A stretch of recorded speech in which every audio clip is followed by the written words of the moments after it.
नमस्ते. नमस्ते. नमस्ते. काय नाव तुमचं? विनायक बाजीराव काळे. आपल्याकडे तालुक्यामध्ये आता आमदारकीची निवडणूक आहे आणि याच्यामध्ये बदल होतील आणि आमदार बदलेल अशा काही चर्चा तुमच्या या भागात तरी आहेत. काय सांगा? नाही असं काही घडणार नाही. का बरं? नाही, आमदार साहेबांची कामं, आमदार साहेबांनी 25-30 वर्षात तालुक्याचा केलेला कायापालट, म्हणजे जो जिरायती तालुका म्हणून जी ओळख होती, तो बागायती तालुका नामदार साहेबांनी केलेला आहे.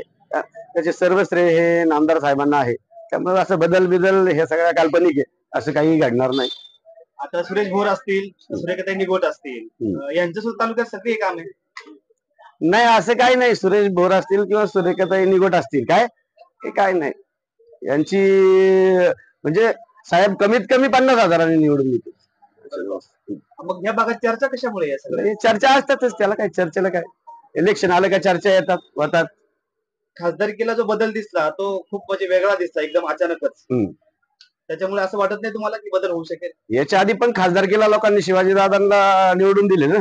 हा तालुका असा एका खासदारकीच्या वेळेस निगेटिव्ह मतदान केलं, परत आमदारकीला पॉझिटिव्ह मतदान केलं, असं बऱ्याच वेळा घडलेलं ना. ही चौथी टर्म आहे. खासदारकीला विरोधी पक्षाचा उमेदवार निवडून येतो, आमदारकीला परत आमदार साहेबांना लोक निवडून देतात. त्यामुळे असं काही नाही, जसं मागे घडलं तसंच आता घडणार ना. अरे बापरे.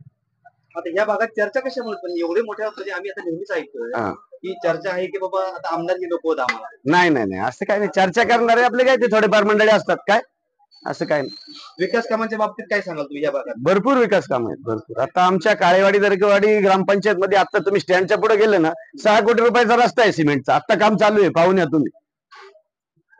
रस्ता किंवा समाज मंदिर किंवा हे सगळं दिलं म्हणजे विकास असं म्हणाल तुम्ही?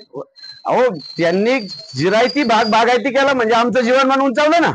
आमची पत्र्याची घरं होती ती स्लॅबची झाली. आज उसाला 3200 रुपये बाजार दिला.